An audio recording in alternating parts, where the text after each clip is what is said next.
I don't think people quite understand, or they just refuse to believe that those things do affect their beliefs. But if you read a person's same message over and over again, they'll believe it. Yeah. The term whitewashed. Yes. Not everybody's going to know what that means. Can you explain it? Yes. I feel like it's where you have someone who is of color and they really just don't associate or identify with their cultured side. You know what I mean? So it's like, again, you have a Black kid who goes to a white school all of his life. He's adopted by white people. You know, the white parents are raising him the only way they know how, you know, rightfully so. I think that if you're going to adopt a cultured person, that maybe you should do some culture research, but that's just me. And so that you are almost like stripped of your Blackness. You know what I mean? Like, just feel like it's just washed right off of you. Blackness. I think white people have a certain set of cognitive associations that they would connect with that term, Blackness. Okay. What do you associate with it? I think that I associate that with being loud and proud in exactly who you are. That even though for generations upon generations, it's literally been tried to be beat out of us. And regardless of that, regardless of the lack of acceptance or the praise that we deserve, you know what I mean? That we're still loud and proud in exactly how Black we are. You know what I mean? Just like wearing that and being comfortable in that skin instead of feeling like when you walk into a room that you kind of have to like quieten yourself or make yourself small or like work twice as hard to get the promotion. You know what I mean? Like, for example, my partner, he works in like logistic analysis type stuff, like at a laboratory or some shit. And he does like, he's in management. And so he feels like as a Black man that he has to work twice as hard to get them to notice him, that he can't work from home. But all the other white people on the team are working from home. Right. You know what I mean? Like, why do you feel like that? Well, because that's been almost beaten into you for generations that you have to work twice as hard to excel or to get noticed. Right. And it's like, you know, you have Joe over here who's eating a bagel on his freaking Zoom meeting and who never comes to the office. And like, he's being recognized. And even with all that you do, sometimes you're not. And it's like, I don't like that we have to feel like we have to like multiply everything just to get a little bit of recognition. Right. With individuals who are Black, who adopt what you just described as Blackness. Yes. Those who are Black but don't accept those qualities of Blackness. Yeah. How do those two social groups interact with each other?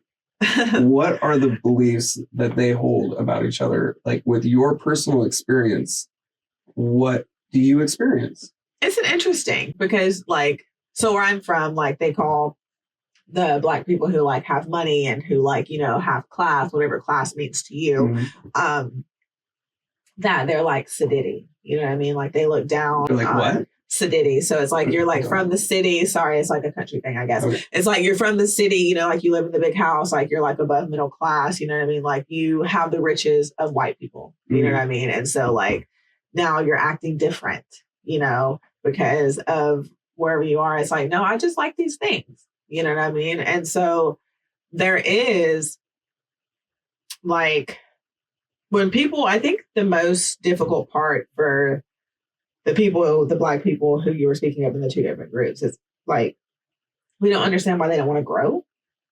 You know, like if these people have put this upon us for so long and they expect us to act this way and be this way, why would you give them what they want? You know what I mean? Like, even if it is just like, we're not talking about like fish fries and like things like that. You know what I mean? We're talking about like gangbanging and selling drugs, you know, like they expect that of you. Not only for them, but for yourself. Why would you not do better? It's interesting that social conformity. You have the social conformity of the white dominant culture. Right. And then the struggle within the Black culture. Which is like almost like it's talked about, but it's kind of like, you know, like brushed on as well, Mhm. because we all need to come together. And it's difficult sometimes when people, again, it goes back to growing, you know what I mean? Like, and it's almost like for so long this was like beaten into us. This is all we could ever be. This is all we are ever going to amount to. So it's like hardwired into you, you know what I mean? Like through like a generational trauma type thing, Right. you know? And you have some people who break them and then some people who don't, you know what I mean? Like it's been the same for generations on my dad's side. You know what I mean? Can you describe what you mean by generational trauma when it comes to race for others? Like, okay, let's take it back to slavery. Mhm. So we are the help. We are made to feel like less. You know what I mean? We're really not even able to read or to barely even get on the bus at this point. And so with that trauma that your dad went through of being a Black man in like the 50s, you know, as he's raising you, there's certain things that are going to be instilled in you, certain fears that are going to be instilled in you, certain patterns, certain habits. Tacit knowledge. Yeah. Mhm. And that's going down. And then it goes so forth and so on until someone's like, you know, I'm going to step out and I'm going to do this a little bit differently, regardless of how it looks or whatever. Like, I don't want my child to think that this is all he's ever going to be. Mhm. You know what I mean? I want my child to work hard. I don't want him to grow up with that narrative that he has to work twice as hard to be able to get ahead of Joe. If you can't get ahead of Joe by doing exactly what you need to be doing, and, you know, obviously, like, there's levels to it, right? I'm just summing it down. But I want you to know that you're worthy of that regardless. And if the environment that you're in is not treating you as such, then you leave the environment, you do not change yourself. Because eventually you're going to stumble upon an environment that you don't have to work 80 hours to get the promotion and like running up against someone who's worked 40. Right. You know what I mean? Like if what you think is hard work, then your boss should not expect you to work that hard. And they're not expecting everyone to. Mm-hmm. But it's a silent expectation, especially in the culture of Black men. You know what I mean? Like it's where I noticed it most. Like Black women speak on it as well. But from my own personal experience of seeing it, like it happens with the Black males. You know what I mean? As far as like, you know, you're going up, like I said, for a promotion or for anything like that. And you feel like, oh, like I got to be tip top shape, you know, like I got to make sure I put in all these extra hours. I got to make sure I show up to the office every single day. And it's like, person ends up getting promoted. Dad works at Harvard and really rarely shows up, you know, and it's like, you did all that for nothing. Right. Like, because you know that you're capable of that. Like, why do we have to constantly prove ourselves? So a lot of white people, they don't want to believe that. Oh, yeah. Well, of course not. Because they're the ones getting the promotions. Right. They're not the ones working super hard. You know what I mean? Mm-hmm. And so it's becoming more diverse now, but it's still not as diverse as it should be. Mm-hmm. You know, like things aren't changing like they should be. You know, like kids, I see stuff online all the time. You know what I mean? Like a couple weeks ago, this like, I think he was like in 4th grade. These white boys hung him in the fucking bathroom. Jeez. You know what I mean? Like the principal comes in, like, can you imagine being a mother? And so I wrote a poem about this actually. And it was, I took my son, he goes to Hawkinson Elementary up in Vancouver, well, Battleground. And it is all white. He's the only brown kid in his school. He's the only brown kid besides my friend's son that goes there that I've really ever seen there. Like even on the website, you can't even find a brown kid in the website pictures. It's bizarre, right? Wow. I have him out there because of the babysitter situation. It's easiest for my job. So he went into school the other day and he had his hood on. And the look that the principal at the front desk gave him was like, I know that look. Right. You know what I mean? So like, I told him to take his hood off because it was 7 a.m. I wasn't really ready to deal with that shit. Mm-hmm. And so, and when I picked him up from school that afternoon, I explained to him why I made him take the hoodie off. Mm-hmm. And it was such a powerful moment. I wrote a whole poem about it because it's like, that's a big thing. You know what I'm saying? Like, are you going to be seen as a criminal? And then are you going to be seen as like a little thug? You know, you're literally in kindergarten. It's cold outside. It's raining. You have really cute hair. You know, like he's got really long curly hair. So like, obviously he didn't want to get his hair wet. I don't want to deal with it. Put your hood on. It's a simple task. You know what I mean? But like then a couple moments later, white kid comes in with her hood on, no look. And I'm like, okay, this is still obviously very real, even in the small age of kindergarten. He's 6. Right. You know, and that was, now I'm like, okay, I'm the mother of a Black child. You know what I mean? My son is 75% Black. You know what I mean? Like, so now I'm like, it's going to be even worse. And like, you have a lot more to explain, especially him being a male. Right. And him being a Black male. And he will be seen as a Black male. And I want him to be seen as that. And I don't want him to be seen as anything else. But there's still a lot of conversations that go into that, especially as you grow and you're bigger than everybody. Mm-hmm. You know what I mean? Because you're already tall. Like, you're going to be a superstar, I hope. And so I'm trying to wrap my head around the conversations I have to have. You know, the books I have to read to be, as a single mother, to have to educate you on that. You know what I mean? And that's like a whole other anxiety attack. It's huge. It's huge. It is really huge. So that image that you're talking about, racism, prejudice, it's not going to end in a generation. It's not going to end for multiple. That image that you're talking about, the Black man with the hoodie, that is something portrayed in media. Yep. And it has been seen for generations, and it will take a long time for it to go away. Yes. It's instilled in people. Yeah. In the media, we call it priming. Right. And a prime is a psychological effect that is induced to get a more likely effect. Right. So, for example, the stage, right? People see a stage, they see entertainment. Yep. Entertainment makes people happy. You know, blue in our culture, right? Yeah. It's the police. Yep. People we're supposed to trust. Right. Right. There's some thought to this. Right. Right. Just a little. And I don't think people quite understand, or they just refuse to believe that those things do affect their beliefs. But if you read a person's same message over and over again, they'll believe it. Yeah. And that's the thing, is like, that goes back to generational trauma. You know what I mean? So not only are these behaviors being instilled into the young Black men, you know what I mean? Because undoubtedly, you know what I mean? Like, you had a Black father who literally went through like all of that, you know what I mean? Especially like in the 70s and the 80s, you know what I mean? And like even the 90s, you know what I mean? And for the white population, you know what I mean? That hatred is instilled into the children. You know what I mean? Like, why are 4th graders responding like that? You know, why is it okay for you to teach any type of hate? Because that's what it boils down to, is a hate for someone else, a hate for the color.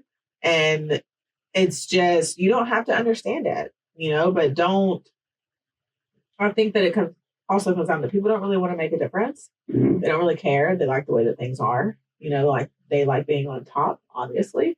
And so why would I teach my child anything different? But these are the people who are going to be the next generation. Right. And so at what point do we, you know what I mean, step out and try to do better and be better as a whole, you know?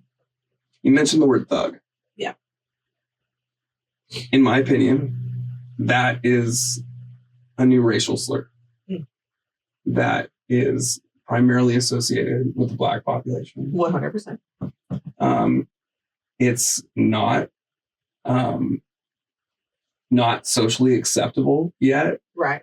I kind of hope or expect it to be eventually. Right. I do feel that it is primarily directed at the Black population. I think so too. Again, you have that mental image. And when that term is used, it is often associated with Black men. Yep. Because you have baggy clothes on, or because you have your hood on, or because you're wearing all black. But it's like, Nike sells majority Black product. You know what I mean? Black running gear, Black workout gear. You know what I mean? Like, are you going to call a white person in a hoodie when they're running in the snow with their hood up? Are you going to call them a thug? No. But if there's a Black person beside them running, you're going to call them a thug. And totally. I just don't understand it. And I'm happy that I don't, because it's just because someone is dressed a certain way or looks a certain way or acts a certain way or talks a certain way, like that doesn't automatically put them in a category as being a bad person. Right. You know, like because my son walks into school with the hood up, he's not the one blowing up the school. Right. The white children are. You know what I mean? He's not, you know what I mean? He's not the one that's going to murder his mother. Like that's white people shit, as we would say. And it's when I saw that, I was like, okay, so step number one, get him in a more cultured school. Right. Like move him to a different school because for one, I don't want him to be whitewashed either. You know, again, like it's about where I put you with a product that I put you in. You know what I mean? I'm not going to put you in a dangerous school, but dangerous doesn't equal black. Right. You know what I mean? And so I just want you. Good point. Yeah. I just want you to be in a good place. I want you to be around people that look like you, you know, to where you don't grow up with a fucking identity crisis like I did, you know, because yeah, I just grew up with predominantly white people. It was very weird, especially like during summertime, you know, where I would enter to the pool party with straight hair and I'd walk out with curly hair. Now there's a shit ton of questions. There's a shit ton of looks. And it's like, okay, I'd rather just not go to the party, you know, because I love to swim and I can't swim. And it's like a lot of the questions revert back to the hair, but that's mostly because that is where people started noticing that there was a difference. Right. You know what I mean? Because, I mean, white people have curly hair too. You know what I mean? So I could have just been like, I don't know, just tan. I lived in Alabama for all they fucking knew. But, you know, there was telltale signs about that, you know, if I didn't feel like doing my hair one day, you know what I mean? Now it's like, now I'm definitely noticed as a black girl, and this is not a good thing because you guys are mean and cruel. And so I know because I'm answering a lot of my questions with in response to hair and the image of hair. And it's like, that is like our crown, you know, in the black culture, especially the black woman, like it's amazing. And there's so many things we can do. And then it comes to white people, you know, we can't get a job or like, they don't want us to wear braids, you know what I mean? Like at workplace, they don't want us to wear afros. They don't want us to wear our natural hair. But it's like, okay, well, Cheryl just went on vacation and she has braids. She has box braids. So is no one going to talk about the cultural appropriation? It's scary to say cultural. And when she comes back to work, it's like, oh, your hair looks so fun. It's so cute. It's so different. And it's like, okay, well, I was told that I couldn't wear my hair like that. You know, I change my hair all the time. And so there's this one guy at work and he made a comment. He was like, man, you have like 17 different hairstyles. I was like, isn't it great? I don't have to look the same every single day. Like, thanks, by the way. But it had gotten to a point where it was like almost uncomfortable. You know what I mean? Like there was a Barbie. This is so crazy. There was a Barbie at work. And now, mind you, this is 2024, not the fucking 90s, not the early 2000s. This is current day. There's a black Barbie at work. And I was going to do like the cabinets or something. And I was like, oh, there's a black Barbie here. Like, this is so fun. I was like, why is she here? And they were like, some guy brought this in because someone bought his daughter a black Barbie.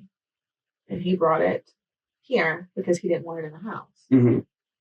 I was like, I will take you home and I will put you on the shelf and I will protect you. You know what I mean? Yeah. Like, I can't believe it. Like, the comments were like, I'm about the hair. Like, I'm sure the guy was just being friendly, but it's uncomfortable.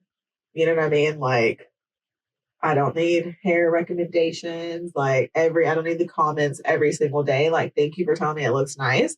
But like for you to then to go in to be like, oh, like, I can't believe you can change your hair so much. Like, how does it go about that? Like, is it your hair? Is it your hair? Like, as if someone black could have long hair. You know what I mean? Like, it's just small things like that. And it's like appearance based, you know what I mean? And it's just like, okay. Have people ask me if my eyes were real. That's insane because I have green eyes and I'm black. I'm like, okay, yeah, they are. But thanks for asking. Right. I guess. I don't think people understand the power of language. No, and a lot of that like subsided once I moved here. You know what I mean? Really? Like, as far well, minus the hair comments from the white guy at work, but he's literally like 75 and still working in X-ray, and it's terrible. Like, it's a liability at this point. And so, it was a lot of it as far as like small town vibes. Right. You know what I mean? But I mean, I go to Longview, like I'll go to Longview, like passing, going up to Seattle, and it's just like you still get the same looks.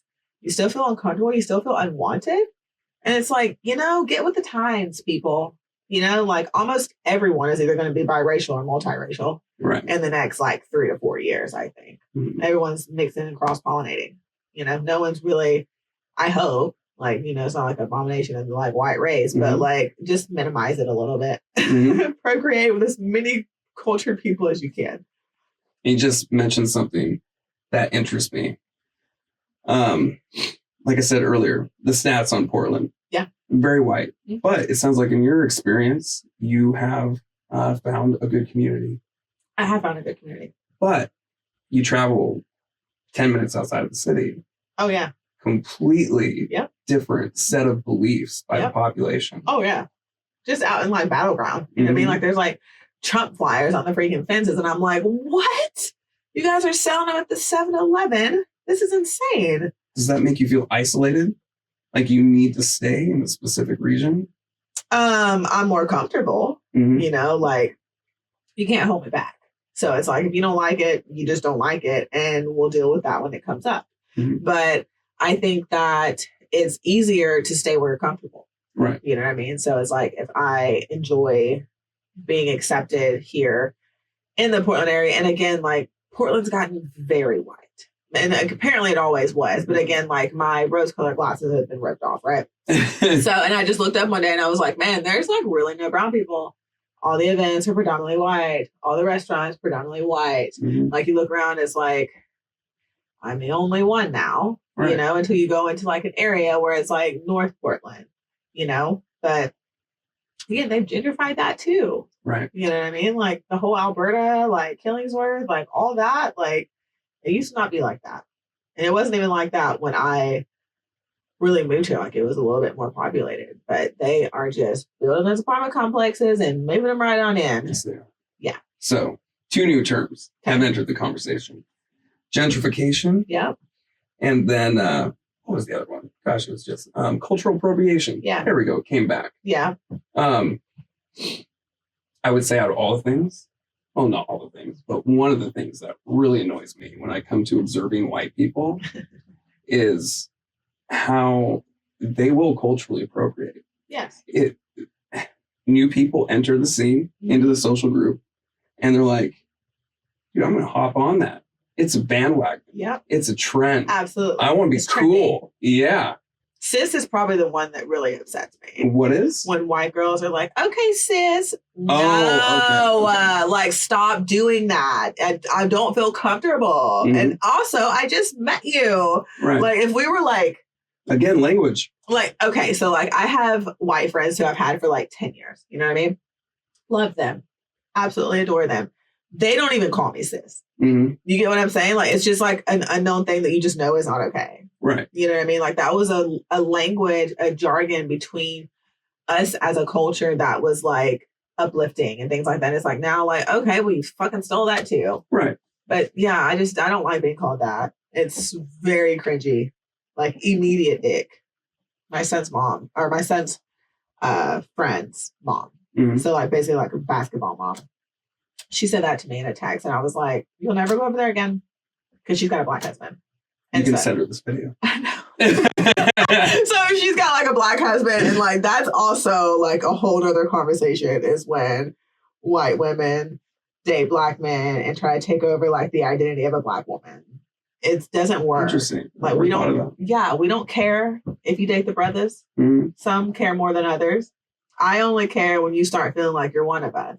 Right. Because you're not. Because when we were trying to feel like one of you, it's not accepted as a problem. They think that they're on the same level now. They think they're cool. It's like a trend. It's cool. Like, okay, you have black kids. Okay. Right. Cool story, bro. Mm-hmm. I guess. But like, you don't, again, it goes back to the cultural appropriation. Like, you know what I mean? Like the Jordans and the braids and like the lace fronts. Like you literally have naturally straight hair the same way that wig is. Right. Why are you putting on a lace front? When people who can't relate that or try to relate that can't relate. Mm-hmm. It's very tough. Very tough. It's like, I just kind of go into like, okay, cool. You know, like go for it. I don't really because there's like a very thin line between like Cheyenne being like nice and then like me being like an absolute douchebag. And so just for my own personal mental health, I try not to get outside of myself because I don't want anyone to be able to take me out of my element. I don't care what color you are. I don't care what race you are, even children, because children will get under your skin like nothing else. And I don't want anyone taking me out of my element. And so, but I do have to tell sometimes, like some people, you know what I'm saying? Like if me and my white friends are in the car and they say, nigga in the song, you can't say that part. You know what I'm saying? Because it's just not your place.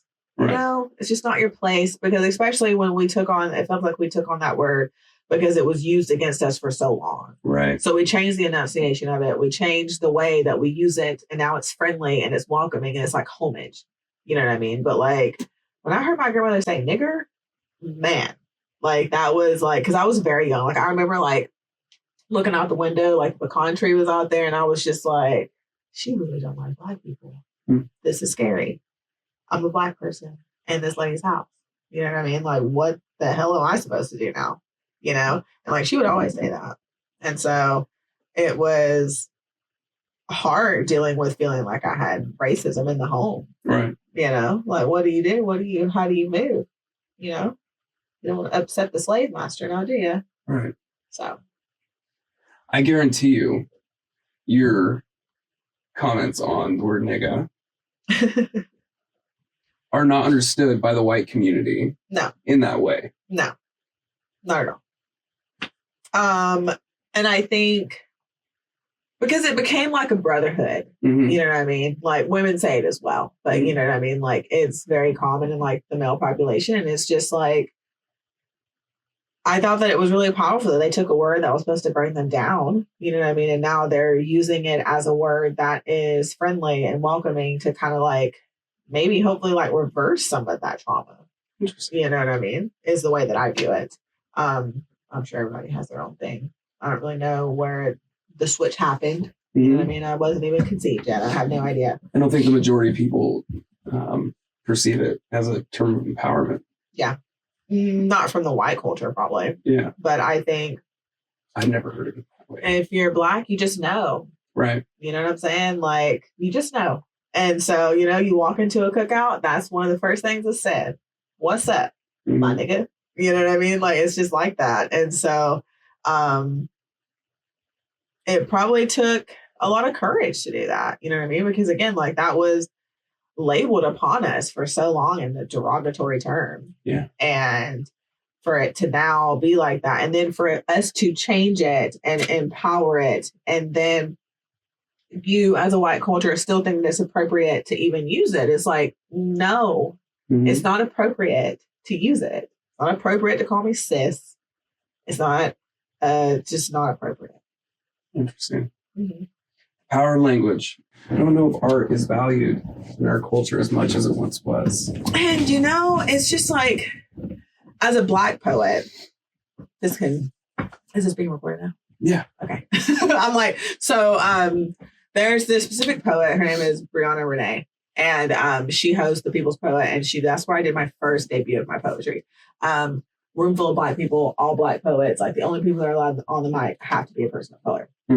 And so I think that's a really nice, safe space for Black artists to be, because again, like when you go to promote your art, especially in Portland, like it's white. Like, I mean, the poetry community is saturated with white people.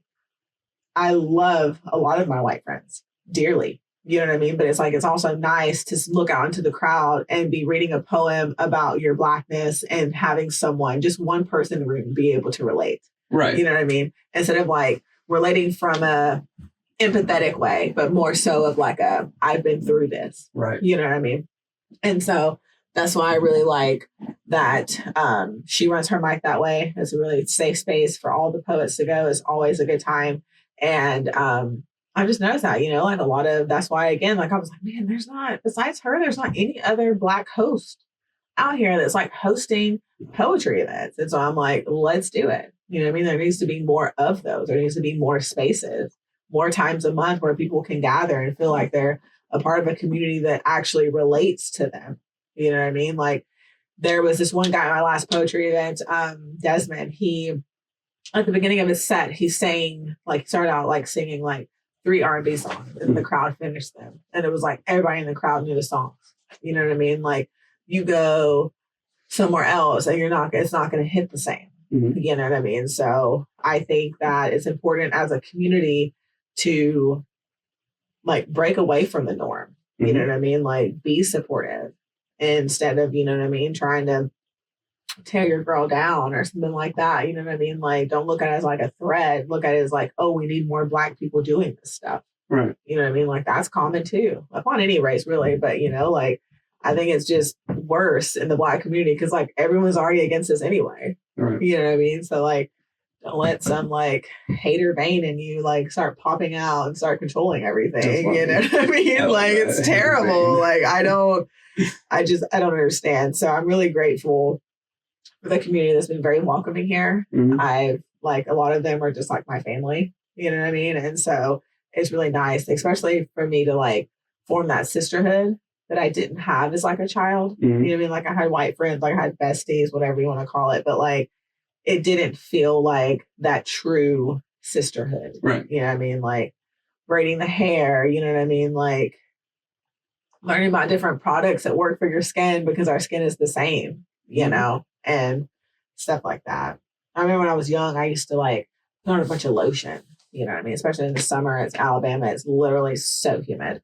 And so my friends would always ask, like, why do you use so much lotion? And I'm like, girl, and I feel your skin. That's why you are dry, girl. You know what I mean? Like, we got to use lotion. We got to use oils. Like, I'm so grateful when I discovered that, like, having oil in my hair was, like, such a good thing. Right. You know what I mean? Like, the health of my hair in general. And again, I keep talking about my hair, but, like, that's where a lot of it resorted back to, honestly.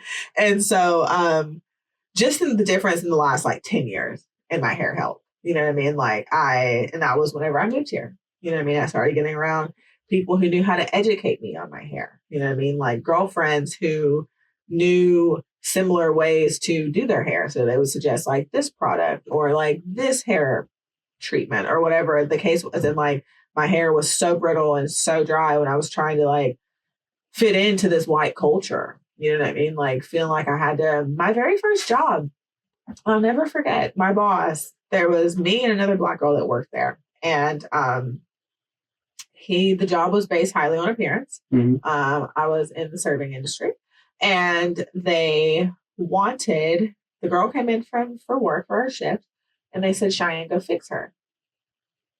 What? I am so uncomfortable.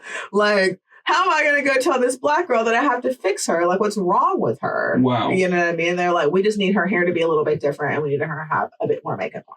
Wow. I know, crazy. I worked at Hooters. It's my first job. I was a Hooters girl. Very small town, very like beer and just inappropriate things for an 18-year-old. And so, yeah, they had me go in there and I took her in the back room and I said, they're telling me to fix you. That's intense. Hello, I'm dedicated to delivering the best product possible, and your support helps make it happen. Here's how you can help. Become a patron on Patreon.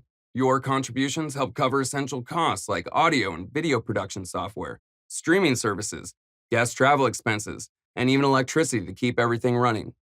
You can support via GoFundMe if you'd like to directly support upgrades. I've created a GoFundMe campaign. For example, contributions can help fund the purchase of 2 Sony Alpha EV1 cameras and lenses for better angles, including full face shots of my guests and myself.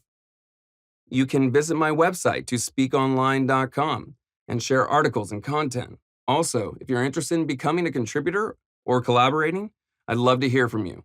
Reach out and let's explore how you can get involved. You can engage with the channel. Liking, sharing, subscribing, and leaving a comment all go a long way in helping this channel grow and reach more people. Your support means everything, and I'm excited to keep improving and bring you the best possible product. Thank you so much, and I'll see you in the next video.